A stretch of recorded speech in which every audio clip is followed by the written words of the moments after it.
What's up guys, FQ9 back for another Pokemon Go video. So today we're going to go over the top 12 weirdest Pokestops in Pokemon Go. We all know there's tons of cemeteries, churches, and weird statues, but these 12 that I found just stand out so much. Remember, if you do enjoy, don't forget to like the video and comment below on some of the weirdest Pokestops you've encountered too. So with that being said, jumping right into the first one is the Alkimo Shipwreck. This watery grave picture is the final resting place of the SS Alkimos, a merchant ship that wrecked itself against the coast of Perth, Australia. While we imagine it's full of water and ghost type Pokemon, we haven't actually seen anyone kayak out to the rusting wreckage of the 10,000 ton vessel to check it out for themselves. A salvage crew sent to use the ship for scrap metal in 1969 was driven off when the ship caught fire, and its rotten remains have been untouched ever since. Number 2 is an actual Pokestop. In Hawaii, poke, pronounced poke, is a raw tuna dish. This has resulted in a Pokestop that officially carries the moniker of Pokestop. Located in Waipuhu, Hawaii, this building is one of the few Pokestops that can be found on Google Maps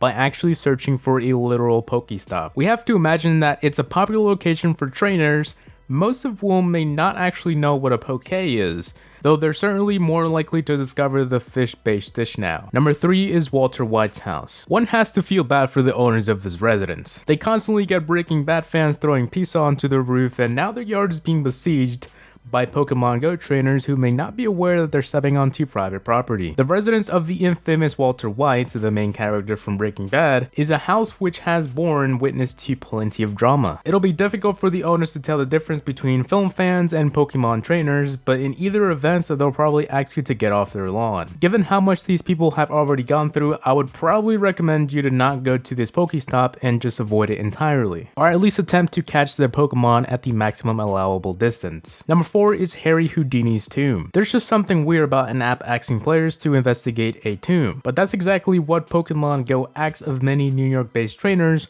While we've seen many of cemeteries and graveyards in Pokemon Go, this particular Pokestop brings trainers straight to the tomb of the none other than Harry Houdini, the famed stuntman and illusionist who passed almost 100 years ago. Provided that the Pokemon the player hunts down don't pull a disappearing act, we can only hope that the Pokestop is full of ghost-type Pokemon. In any event though, I'd prefer not to go tomb exploring. Number 5 is a mural about a butt. Since Pokemon Go pulls its Pokestops from public landmarks, which can occasionally include local artwork, this artistic mural in Soho, Manhattan has made the cut into the family-friendly world of Pokemon. While it never quite made the cut in the division's recreation of the area, this butt-based mural has quickly become a popular Pokestop for trainers in New York. Not to mention, the unofficial title of the Pokestop doesn't help lend it any credibility. And the entire thing is ridiculous that it makes one wonder if Niantic has a system in place to easily remove and modify landmarks that are inappropriate for children. Number 6 is a strip club. Pokemon Go has a penchant for selecting a lot of strip clubs, which is as strange as it is hilarious to picture. Most strip clubs don't allow cell phone users to be out and about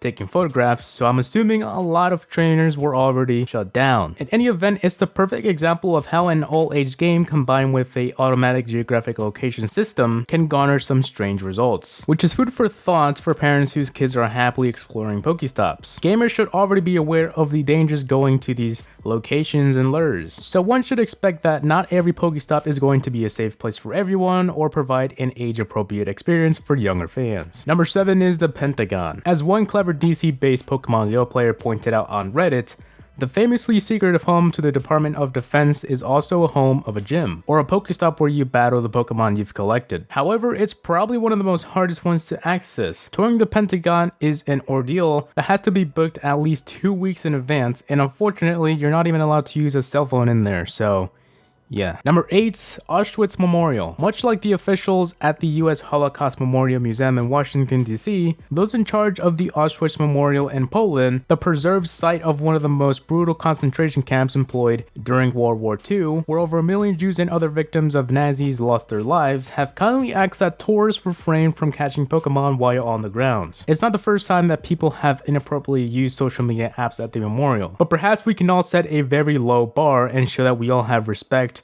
instead of hunting for Pikachu while visiting one of the most gruesome sites of modern genocide. Number 9 is Arlington National Cemetery. While cemeteries across the country have been turned into gyms or other Pokestops, one in particular, Arlington National Cemetery in Virginia, was not amused. Officials tweeted out saying, "We do not consider playing Pokemon Go to be appropriate on the grounds of ANC, pretty much saying that people should please refrain from such disrespectful activities while on the military's hallowed ground. But it actually really didn't do much at all. One reply to that tweet was, "Where else am I supposed to get Ghastly?" And another reply saying it's not worth it. All they have is Magikarp, sadly. Number 10 is Westboro Baptist Church headquarters. The Westboro Baptist Church, known around the world for its hatred of the LGBT community, was not pleased to find that someone has made their Kansas City headquarters a Pokestop, especially one ruled by a Jigglypuff, a Pokemon that resembles a shock of cotton candy nicknamed Love is Love. Nothing out of the ordinary here, but what they did about the situation was very interesting. Instead of claiming the grounds, as so many other religious organizations did, they decided to fight back in the game, creating a Pokemon named after their famously offensive and unsophisticated protest signage. They even tweeted a picture of Jigglypuff as a protester holding signs reading, "Repent or perish," an act pretty ridiculous that it makes you wonder if they're trolling themselves. Number 11 is the United States Holocaust Memorial Museum. One DC landmark that was decidedly not on board with being a Pokestop was the Holocaust Museum, which publicly issued a statement saying that playing a game where you trap creatures and battle them in a memorial dedicated to the victims is extremely inappropriate. Worse yet, there was 3 Pokestops in the building, which game developer Niantic has been asked to remove. And finally, at number 12, we have the Cross Guy. In Toronto, there's a statue of a mysterious character known to Pokemon trainers as the Cross Guy. A lot of people question, how did a crucifix come to be known as Cross Guy in a casual game? Well, the story behind this is that a player of Ingress put it there. Ingress was the alternate reality game before Pokemon Go, built by the same team. It relied on players to submit landmarks in these portals, and Ingress became Pokestops in Pokemon Go. So if you see a landmark that's a few years old, it's because Ingress began building the database years ago. But anyways guys, I think that should be it for today's video. I really do hope you guys enjoyed, and if you did, go ahead and like the video and comment below. So please rate, comment, subscribe for more videos. Tell me what you guys think below in the comment section. Let me tell YouTube. See y'all next one. Peace. Don't you ever forget.